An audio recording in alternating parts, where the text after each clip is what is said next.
Hello everyone, previous year question की series में हम लोग पहुंच चुके हैं aldehyde ketone and carboxylic acid की तरफ। अगर आप चैनल पर नए हैं तो प्लीज़ चैनल को सब्सक्राइब कर लीजिए, क्योंकि आप लोगों को ऐसे ही इम्पोर्टेंट क्वेश्चन इसी चैनल पर मिलने वाले हैं।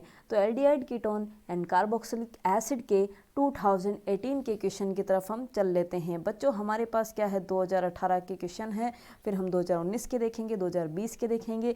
इंग्लिश मीडियम के क्वेश्चन है, पर हिंदी मीडियम वाले बच्चे घबराए नहीं, बिल्कुल नहीं घबराए, क्योंकि मैं आप लोगों के साथ हूँ। हिंदी मीडियम के जितने भी स्टूडेंट हैं वो बिल्कुल मज़े से इस वीडियो को देख सकते हैं, क्योंकि हिंदी में भी बोला जाएगा इन क्वेश्चंस को। तो सबसे पहले ये क्वेश्चन क्या बोल रहा है, 2018 का देखिए बच्चों, ये क्वेश्चन है, और ये क्वेश्चन बोल रहा है right IUPAC name and chemical formula of acetone. तो हिंदी वाले अच्छे से सुन लें। हिंदी वाले क्या समझेंगे, इस चीज़ को इस प्रकार से समझेंगे कि आप लोगों से बोला है कि एसीटोन का रासायनिक सूत्र लिखिए, व एसीटोन का IUPAC नेम लिखिए। तो बच्चों, सबसे पहला काम क्या होता है, सबसे पहला काम होता है एसीटोन की संरचना बनाना आना। तो बच्चों, ये क्या होता है, एसीटोन होता है। क्या होता है, ये एसीटोन होता है। तो आप लोगों के पास एक ही क्वेश्चन में दो छोटे छोटे क्वेश्चन आप लोगों से पूछे गए थे। एक तो एसीटोन का केमिकल फॉर्मूला और एक एसीटोन का IUPAC नेम क्या होता है। तो बच्चों, अब हम जब केमिकल फॉर्मूला लिख चुके हैं तो हमें IUPAC नेम लिखना भी आता है। IUPAC नेम हम कैसे लिखते थे, सबसे पहले सबसे लंबी श्रृंखला का हम क्या करते थे, चयन करते थे। इस प्रकार से लंबी श्रृंखला का चयन कर लिया। अब बताइए यहाँ पे कितने कार्बन हैं, तो आप लोग बोलेंगे ये एक कार्बन है, ये दूसरा कार्बन है और ये तीसरा कार्बन है। 3 कार्बन को हम क्या बोलते थे बच्चों, 3 कार्बन को हम क्या बोलते थे, प्रोप। क्या बोलते थे, प्रोप बोलते थे। और सारे बॉन्ड कार्बन कार्बन के बीच सिंगल है, इसलिए क्या बोलते थे हम, क्या बोलते थे, एन बोलते थे। क्या बोलते थे बच्चों, एन बोलते थे। अब दूसरे कार्बन पर बच्चों, दूसरे कार्बन पर क्या है, कीटोन ग्रुप है, तो हम क्या बोलेंगे, इसे प्रोपेन के आगे क्या बोलेंगे भाई, 2 नंबर पर कौन है, 2 नंबर पर कीटोन है, तो क्या बोलेंगे, ओन। तो क्या नाम हो जाएगा बच्चों इसका, प्रोपेन 2 ओन। क्या नाम हो जाएगा, प्रोपेन 2 ओन। ये ई है, यहाँ पे क्या है, ई। ठीक है, चलिए, प्रोपेन 2 ओन।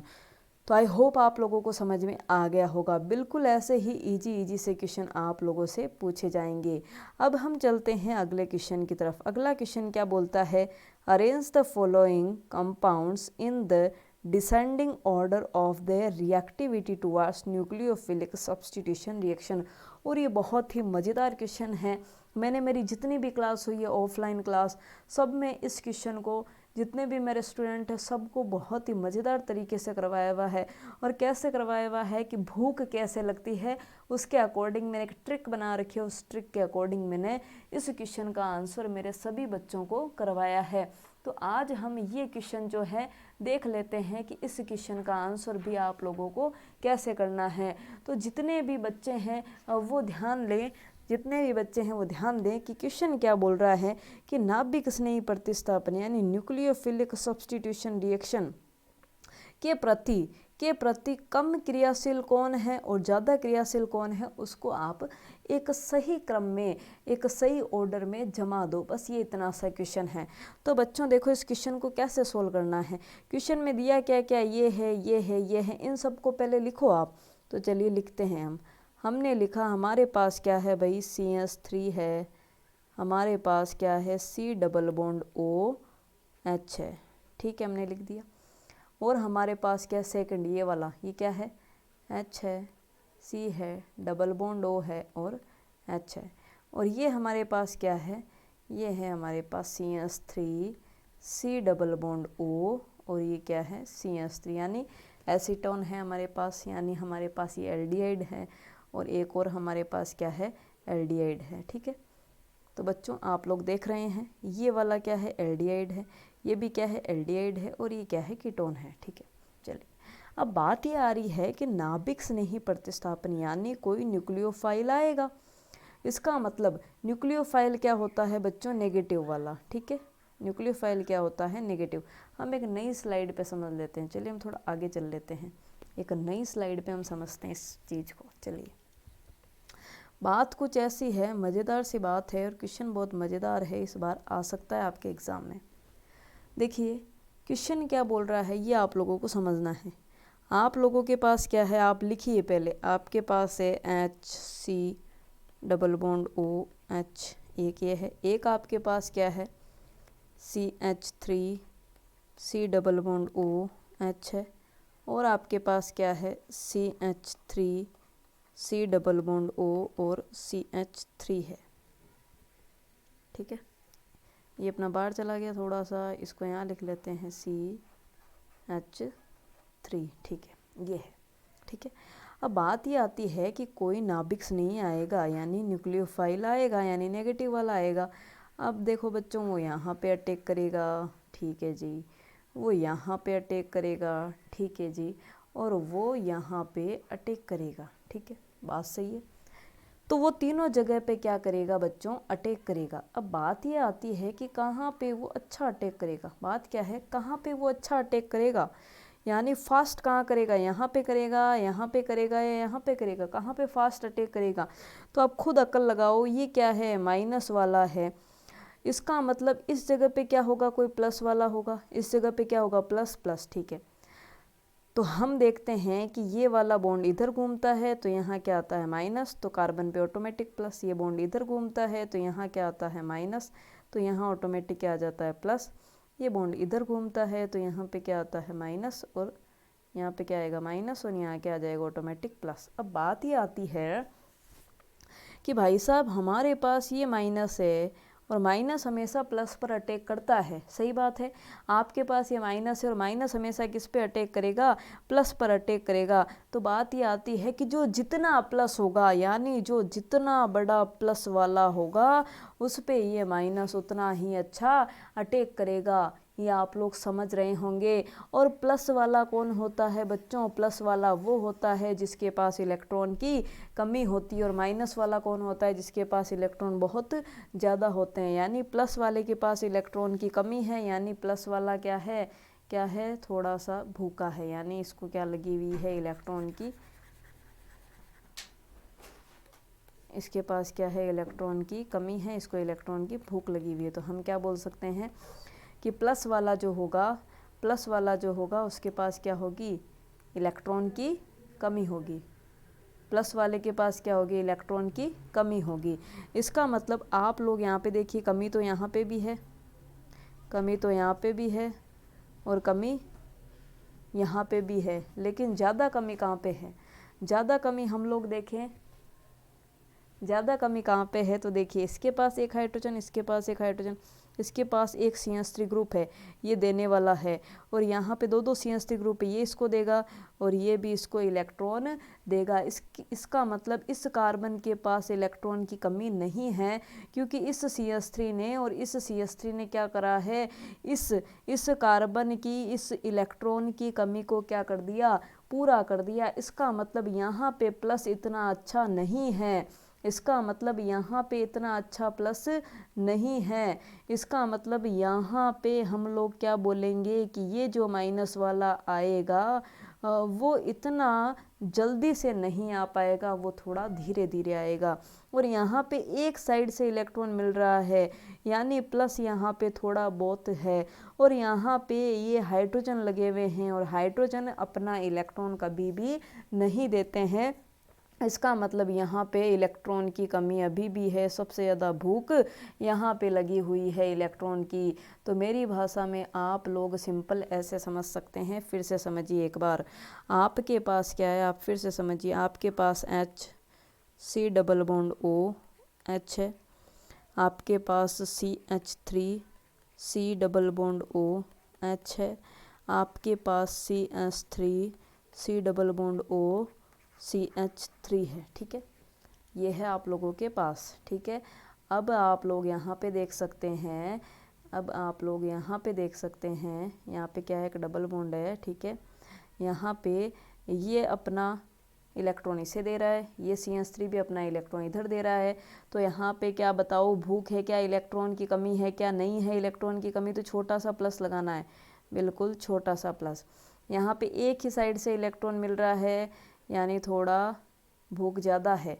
यहाँ पे इलेक्ट्रॉन मिल ही नहीं रहा, मतलब भूख बहुत ही ज़्यादा है। अब बच्चों कौन आएगा, कोई नाभिक स्नेही आएगा। तो बताओ माइनस वाला कहाँ अटैक करेगा, जहाँ प्लस सबसे ज़्यादा है।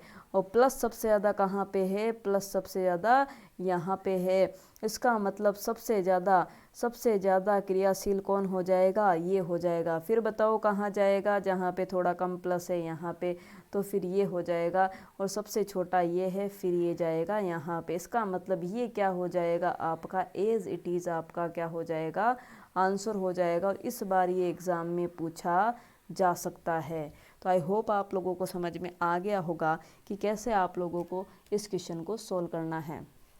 चलिए, तो ये क्वेश्चन हमारा हो गया। अगला क्वेश्चन है, alkanoic acid have highest boiling point. बच्चों ये क्वेश्चन भी बहुत ही मज़ेदार है कि एल्केनोइक एसिड यानी बोल रहा है कि जो कार्बोक्सिलिक एसिड होते हैं उनके क्वथनांक ज़्यादा क्यों होते हैं। हिंदी वाले क्या सुनेंगे, कार्बोक्सिलिक एसिड के क्वथनांक ज़्यादा क्यों होते हैं। तो समझिए आप लोगों के पास क्या है, R C double bond O, और ये क्या है आप लोगों के पास OH, ठीक है, कार्बोक्सिलिक एसिड है। अब हम एक और क्या बना लेते हैं, एसिड बना लेते हैं, ठीक है। चलिए जी, ये हमारे पास क्या है R, ये क्या है C डबल बॉन्ड O, और ये हमारे पास क्या है O। अच्छा ठीक है, हम लोगों ने बना लिया इस प्रकार से। अब देखिए हम ये एसिड बनाते हैं, ये हमारे पास एक कार्बोक्सिलिक एसिड है और ये हमारे पास क्या है बच्चों, दूसरा कार्बोक्सिलिक एसिड है। ये हम लोगों ने बनाए कार्बोक्सिलिक एसिड। और क्वेश्चन बोल रहा है कि कार्बोक्सिलिक एसिड के जो बॉइलिंग पॉइंट होते हैं यानी क्वथनांक होते हैं, और वो इतने उच्च क्यों होते हैं, इसका कारण बताइए। तो ये वाला जो मैंने कार्बोक्सिलिक एसिड बनाया है ना, इसको अगर मैं थोड़ा तिरछा करके बना दूँ तो कोई भी आप लोगों को ऐतराज़ नहीं होना चाहिए। तो चलिए थोड़ा इसको तिरछा बना देते हैं, ठीक है। चलिए, तो ये हमारे पास है R, ठीक है जी, ये हमारे पास C, ये हमारे पास डबल बॉन्ड O, और ये हमारे पास क्या है OH। चलिए जी, बना दिया। अब इसको भी मुझे क्या बनाना है, थोड़ा तिरछा बनाना है, ठीक है जी। तो ये मेरे पास क्या है कार्बन, ये हमारा R है, और ये हमारे पास क्या है OH है, और ये हमारे पास क्या है बच्चों डबल बॉन्ड O है। यानी दोनों कार्बोक्सिलिक एसिड हैं, मैंने कुछ भी नहीं करा, थोड़ा सा तिरछा इनको बना दिया। अब देखिए बच्चों, आप लोगों को साफ साफ दिखाई दे रहा होगा, मैंने पहले भी बता रखा है कि हाइड्रोजन के अगर इधर भी अधिक विद्युत ऋणी हो, इधर भी अधिक विद्युत ऋणी हो, तो वहाँ पे हाइड्रोजन बंध बनता है, हाइड्रोजन बॉन्ड बनता है। हाइड्रोजन के इधर भी अधिक विद्युत ऋणी है, हाइड्रोजन के इधर भी अधिक विद्युत ऋणी है, तो क्या बनेगा, हाइड्रोजन बंध बनेगा। इसका मतलब हमें यहाँ पे क्या बना लेना है बच्चों, एक हाइड्रोजन बंध बना लेना है। अब आप लोग देख सकते हैं क्या बना लिया आप लोगों ने, द्विलक बना दिया। देखिए दो बन गए ना, ये इस प्रकार से दो कार्बोक्सिलिक एसिड जुड़ गए, दो कार्बोक्सिलिक एसिड जुड़ गए, यानी क्या बना रहे हैं, ये द्विलक, क्या बोलेंगे इसे, द्विलक। और जब ये द्विलक बन गया बच्चों, जब ये द्विलक बन गया, तो इसके द्विलक बनने के कारण, इसके हाइड्रोजन बंद बनने के कारण अब ये आसानी से नहीं टूट सकता, और इसके कारण इसके जो क्वथनांक होते हैं, जो बॉइलिंग पॉइंट होते हैं, वो क्या हो जाते हैं बच्चों, उच्च हो जाते हैं। यही क्या है, इसका आंसर है। चलिए, तो आप लोगों को समझ में आ रहा होगा कि आपके एग्ज़ाम में कैसे क्वेश्चंस पूछे जाते हैं। अब हम चलते हैं और क्वेश्चंस की तरफ। तो देखिए, अथवा में पूछा गया है 2018 में, arrange the following carboxylic acid in descending order of their acidity. बच्चों ध्यान रखना, एसिडिटी का क्वेश्चन तो हर बार ही पूछा जाता है। तो हम खाली स्लाइड ले लेते हैं, यहीं पे हम खाली स्लाइड लेते हैं, एसिडिटी वाला क्वेश्चन सॉल्व करते हैं। चलिए, पूछा क्या गया है, बेंजोइक एसिड है आप लोगों के पास, 4 मेथॉक्सी बेंजोइक एसिड है और 4 नाइट्रो बेंजोइक एसिड है, यानी अम्लता के बढ़ते हुए क्रम में सेट करना है, ठीक है। तो आप लोगों के पास क्या क्या पूछा है वो लिखना है। भाई सब्सक्राइब कर देना, भाई लोग सभी सब्सक्राइब कर लेना। तो आप लोगों को बोलना क्या क्या है, पहले तो वो बनाओ। तो आप लोगों के पास क्या है, एक तो है 4 नाइट्रो बेंजोइक एसिड, ठीक है, ये है। एक आप लोगों के पास क्या है, बेंजोइक एसिड है, सिंपल, तो ये क्या है आप लोगों के पास बेंजोइक, एक सेकंड, बेंजोइक एसिड है और ये क्या था 4 मेथॉक्सी था। तो बस कुछ नहीं करना, आप लोगों को हल्का फुल्का सा एक आइडिया रखना है और कुछ भी नहीं है। चलिए जी, और ऐसे क्वेश्चन ही आते हैं। ज़्यादा आप लोग सोचते हो ना कि भाई रिएक्शन रटनी है, आया तो नहीं अभी तक रिएक्शन का कोई क्वेश्चन, बस ट्रिकी क्वेश्चंस आते हैं। अब देखिए ये है आप लोगों के पास, और यहाँ पे आप लोगों को सोल्व क्या करना है, एसिडिटी। क्या सोल्व करना है आप लोगों को, एसिडिटी, यानी अम्लता के क्रम में आप लोगों को इसे जमाना है, अम्लता के क्रम में। बच्चों मैंने आप लोगों को बहुत ही अच्छे तरीके से बता रखा है कि अम्लता जो होती है वो समानुपाती होती है -I इफेक्ट के या -R इफेक्ट के। और जब मैंने आप लोगों को पढ़ाया था तब मैंने आप लोगों को बहुत ही अच्छे तरीके से बताया था। तो बच्चों आप लोगों को -I या -R को ढूंढना है, जहाँ पे भी माइनस वाला हो उसे पकड़ो। देखो ये चीज़ तो सब में सेम है, ये यहाँ सेम है, ये यहाँ सेम है, यहाँ सेम है। चेंज कहाँ पे है, एक सिर्फ NO2 में चेंज है और एक सिर्फ OCH3 में चेंज है। और आप सभी लोग जानते हैं ऑक्सीजन अपना यहाँ पे लोन पे दे सकती है, तो ये प्लस वाला ग्रुप प्लस वाला इफेक्ट अपना शो कर रही है। और ये जो NO2 है यहाँ पे इलेक्ट्रॉन ले सकती है, इलेक्ट्रॉन खींच सकती है, इलेक्ट्रॉन विड्रॉ कर सकती है, तो यहाँ पे माइनस वाला इफेक्ट शो कर रही है। यहाँ पे माइनस वाला इफेक्ट शो हो रहा है और यहाँ पे कौन सा शो हो रहा है बच्चों, प्लस वाला। तो मैंने क्या बोला, जहाँ पे भी माइनस वाला इफेक्ट दिखे वो क्या होगा, सबसे ज़्यादा अम्लीय होगा, और प्लस वाला दिखे तो वो क्या होगा, सबसे कम अम्लीय होगा। इसका मतलब सबसे ज़्यादा अम्लीय कौन सा हो जाएगा, NO2 वाला, और ये बीच वाला अपना बीच में ही रहेगा क्योंकि ये कोई भी इफेक्ट शो नहीं कर रहा है, और ये प्लस वाला शो करने की वजह से सबसे कम हो गया। तो आप लोगों का आंसर एग्जैक्ट यही होना चाहिए और ऐसे ही एग्ज़ाम में लिख के आना चाहिए आप लोगों को, क्योंकि 2018 का ये क्वेश्चन है और ऐसा का ऐसा आपके एग्ज़ाम में उठ के आ सकता है। अब हम चलते हैं अगले क्वेश्चन की तरफ। How will you distinguish between aldehyde and ketone by chemical test. बच्चों बहुत ही अच्छा क्वेश्चन है और समझना है आप लोगों को। ये क्वेश्चन बोल रहा है कि आप एल्डिहाइड और कीटोन को एक केमिकल टेस्ट द्वारा कैसे विभेदित कर सकते हो कि ये एल्डिहाइड है और ये कीटोन है। चलिए तो कैसे विभेदित करेंगे, तो देखिए बच्चों इसके लिए आप लोगों को सिंपल टोलेंस टेस्ट लिखना है, टोलेंस टेस्ट लिखना है, और एल्डिहाइड और कीटोन में आप लोगों को विभेद कर लेना है। क्योंकि बच्चों आप लोग जानते हैं टोलेंस टेस्ट जो होता है वो सिर्फ और सिर्फ कौन देते हैं, एल्डिहाइड देते हैं, सिर्फ और सिर्फ कौन देते हैं, एल्डिहाइड, जबकि जो कीटोन होते हैं इस टोलेंस टेस्ट को नहीं देते हैं। तो आई होप आप लोगों को समझ में आ रहा होगा कि टोलेंस टेस्ट आप लोगों को इसमें लिख के आना है पूरा का पूरा। अब फिर भी मैं थोड़ा बहुत बता दूं कि टोलेन रिएजेंट क्या होता है। सबसे पहली बात आती है कि जब टोलेन नाम ही आ गया तो टोलेन रिएजेंट के बारे में भी पता होना चाहिए। तो बच्चों टोलेन रिएजेंट क्या होता है समझिएगा आप लोग, AgNO3 प्लस NH4OH का ये जो मिक्सचर होता है इसे ही क्या बोला जाता है, टोलेंस रिएजेंट बोला जाता है। और ये टोलेंस रिएजेंट अब कैसे रिएक्शन करेगा, आपके पास क्या है बच्चों, एल्डिहाइड है, क्या है ये, क्या है आप लोगों के पास एल्डिहाइड है, और इस एल्डिहाइड में क्या मिला दिया आपने, ये जो टोलेन रिएजेंट है, ये जो टोलेन अभिकर्मक है वो मिला दिया। ठीक है, तो क्या होता है ये एल्डिहाइड सीधा किस में बदल जाता है, कार्बोक्सिलिक एसिड में बदल जाता है, और यहाँ से सिल्वर क्या हो जाती है, बाहर निकल जाती है। और इस सिल्वर के बाहर निकलने के कारण आप लोगों को चांदी का कलर दिखाई देता है टेस्ट ट्यूब के ऊपर। इसीलिए इस टेस्ट को हम क्या बोलते हैं बच्चों, सिल्वर मिरर टेस्ट बोलते हैं। क्या बोलते हैं, सिल्वर मिरर टेस्ट बोलते हैं, सिल्वर मिरर टेस्ट बोलते हैं। तो ये इतना सा आप लोगों को लिख के आना था कि एल्डिहाइड तो इसको दे देता है, तो एल्डिहाइड को हमने विभेदित कर दिया, और कीटोन नहीं देता है तो कीटोन को भी हम लोगों ने विभेदित कर दिया। बस इतना सा काम आप लोगों को करना था। तो देखिए 2018 के सारे क्वेश्चंस हम लोगों ने कर लिए। तो आई होप आप लोगों को ये वीडियो अच्छा लगा होगा। अगर वीडियो अच्छा लगे तो प्लीज़ सब्सक्राइब करें, शेयर करें एंड लाइक ज़रूर करें। नेक्स्ट वीडियो में हम 2019 एंड 2020 दोनों ही क्वेश्चन साथ में ही देखने वाले हैं। Thank you for watching.